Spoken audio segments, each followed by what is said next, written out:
Welcome to the teaching of the Antichrist. This is a New Age teaching where we teach that each one of us has a special Christ self, a Christ that works through us, speaks through us, and this is the way we work here at the teaching of the Antichrist. And let's do a unifying prayer together now. You want to close your eyes?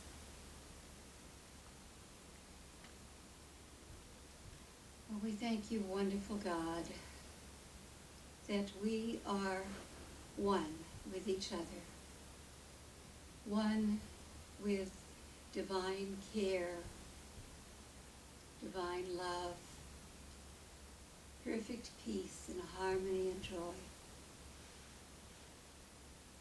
All good things move through us today as we are here at the teaching of the Antichrist. And we thank you, wonderful God, that this is so now, and so we let it be.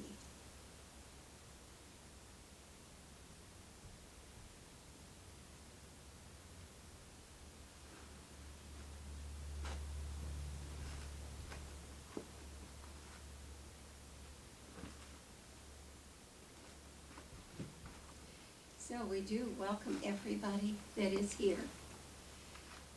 We hope that you are receiving everything that you wanted from this service. And we know that you will, of course, receive what is perfect and right for you, because our ears always tune in to the truth that we know. So we thank you, wonderful God, for this teaching. We are grateful for the love, for the peace, for the harmony, for the joy, for the companionship of other people that are with us and blessing us with their presence. Thank you, wonderful God. And so we let it be. Amen.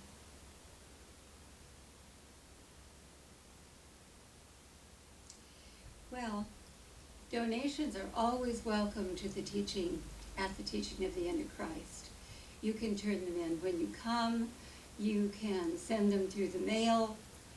And it's a very important thing to keep us all here in this building. So make sure that you think about it and possibly donate if you can. So, this is the affirmation for the coming week.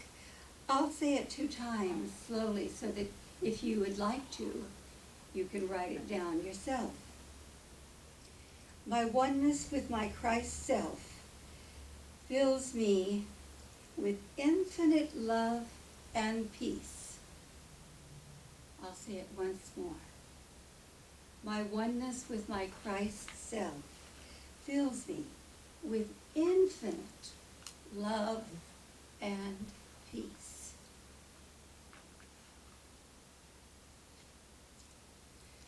The talk this morning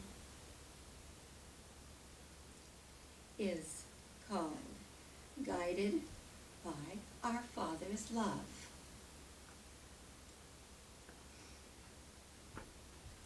Fathers do their best to instill good character traits in their children.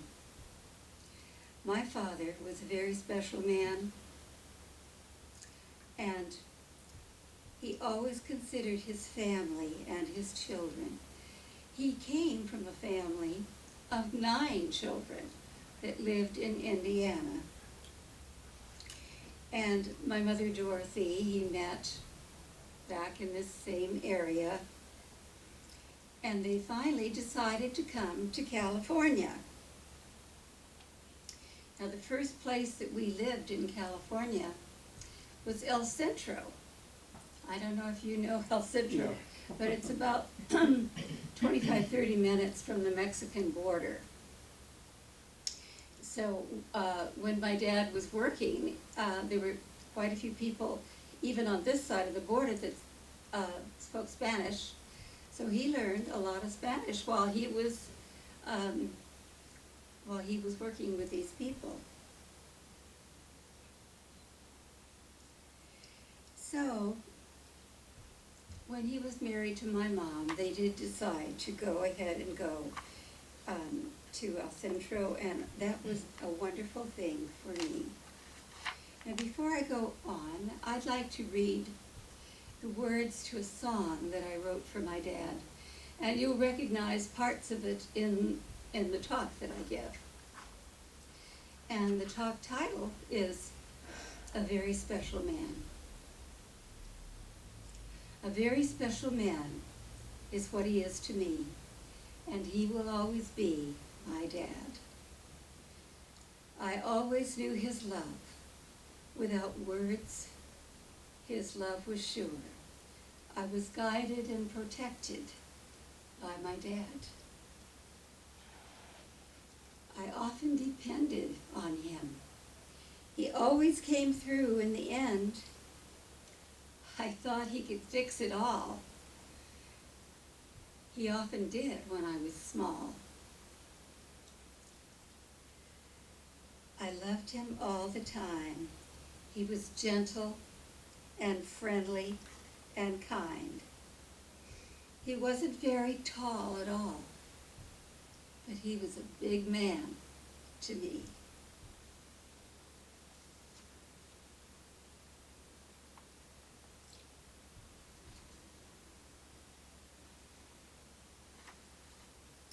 When we lived in El Centro, as I was growing up, you get used to that warm weather too down there. But I was outside a lot, you know. But my dad always built things for me too.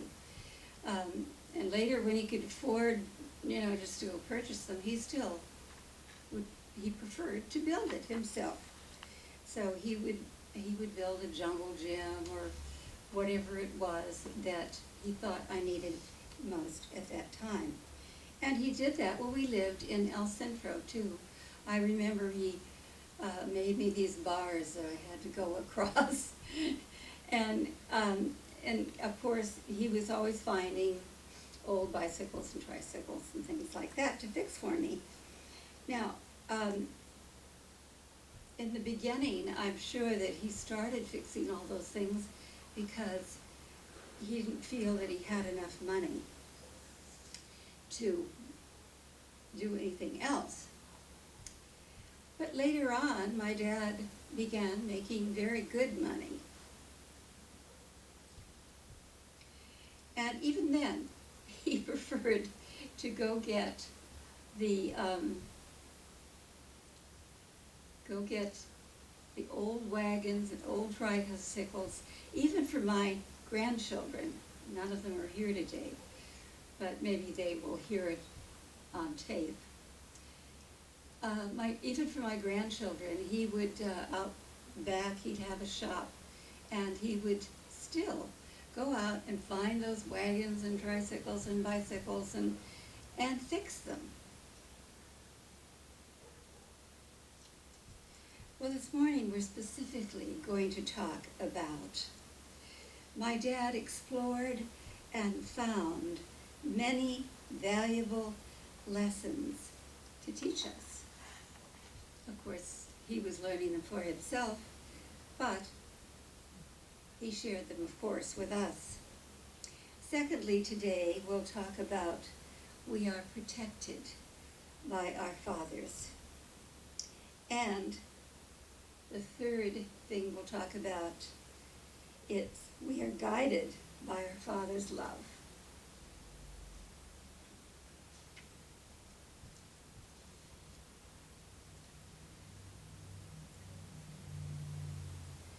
My dad always liked to work with his hands, and that's probably the reason that he tried to go and fix things all the time, because he really enjoyed it. And so, even in the later years, for my children, his grandchildren, he he could have probably afforded to go out and buy some new ones, but he didn't. He was so he loved fixing them. He loved working with his hands. And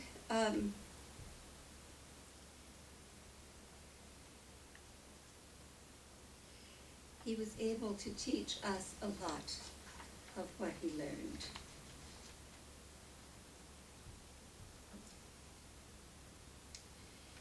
We healed all negative thoughts. This felt great, and we found wisdom within and understanding. And still working in his workshop. Everybody appreciated his guidance. Even my children thought it was just great that he had actually put these things together for them. I think that they probably liked that even better than they would have if he'd just gone out and bought something new, because it had to do with him making something for them. My dad always seemed to understand what was going on.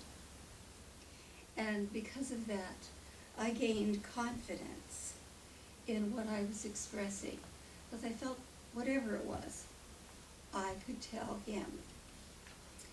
The same wasn't quite true of my mother, but it was wonderful to have him to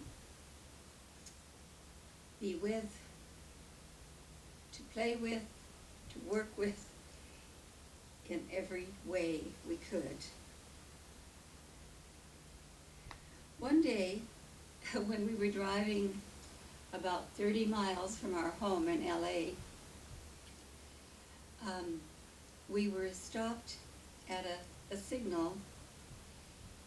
It was a large signal, even in those days, and we were going to turn left.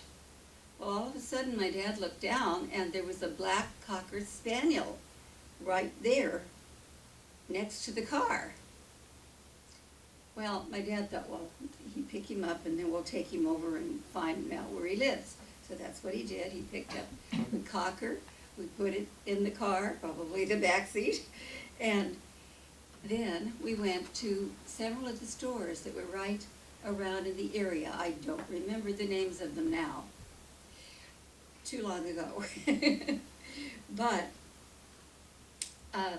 no one seemed to have any idea where this black Cocker Spaniel belonged. So we took him home with us. And then the next day, or maybe a couple of days, my dad drove back out there with all these little signs that said, found black Cocker Spaniel in good condition,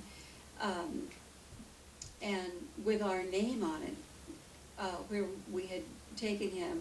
We'll bring the dog to your home if he's yours. Well, no one ever called for this beautiful black Cocker Spaniel. Maybe they just didn't see the signs, they didn't know where he'd gone, whatever happened. But now we had two dogs. We had the black dog and we had one called Patsy. And Susie was what we named the black dog. And Patsy we'd had her since we'd been in El Centro. And she was a white with a few little brown spots on her. She looked a little like a collie, except she was much smaller.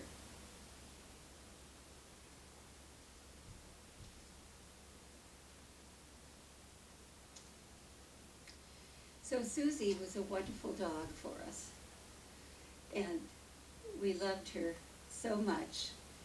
And we had her for many years, actually. I don't remember exactly how many, 10, 12 years at least. So, the next topic I'd like to talk about is we are protected by our fathers. My dad was always taking care of me. I felt safe, I felt secure, I felt comfortable when I was with my dad. And I liked to laugh with him too, because it seemed like we found things funny so often. So, his teaching me to ride a bike, I got so that I was able to ride that bicycle after a while, and he made sure that I was before he let go. My dad always had great patience. I think even more so than my mother had. And he always believed in me. When he only had maybe went through 5th or 6th grade. But when I asked him to go to college, he said, he didn't even stop to think about what that would cost. He said, sure, you can go to college to become a teacher. I'll pay for it. So he did. And I got my college degree and did become a teacher. So we're guided by our Father's love and his guidance is what keeps us whole, complete, healthy, happy, and loved. My dad was really very caring and trusting, and I thought he could fix anything. You know how little girls are with their fathers.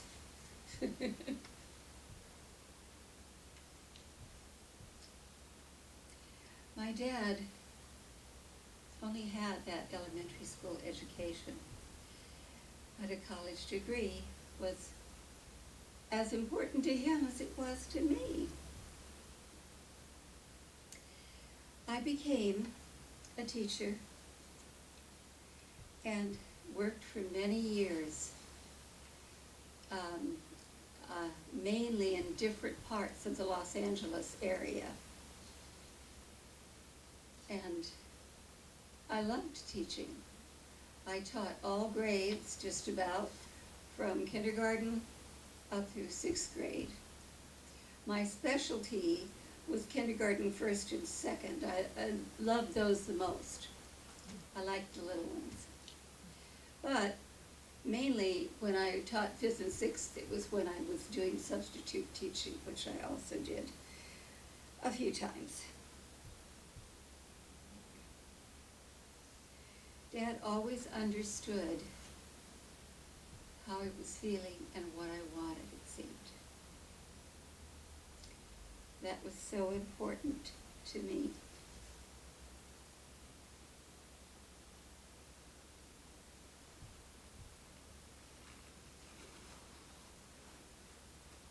Bringing this all together,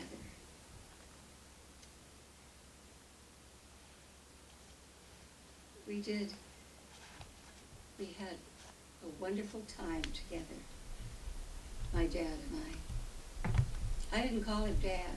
I called him Daddy. I called him Daddy the whole time, even when I got older. But Dad works too. So it was a challenge to be with him because, as I said, even though he only had a primary education, he was very smart. He was very funny. He was a wonderful person. And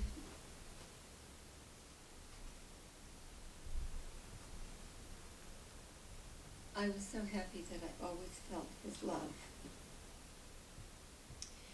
And that I could see that he was this way with other people too, not just myself.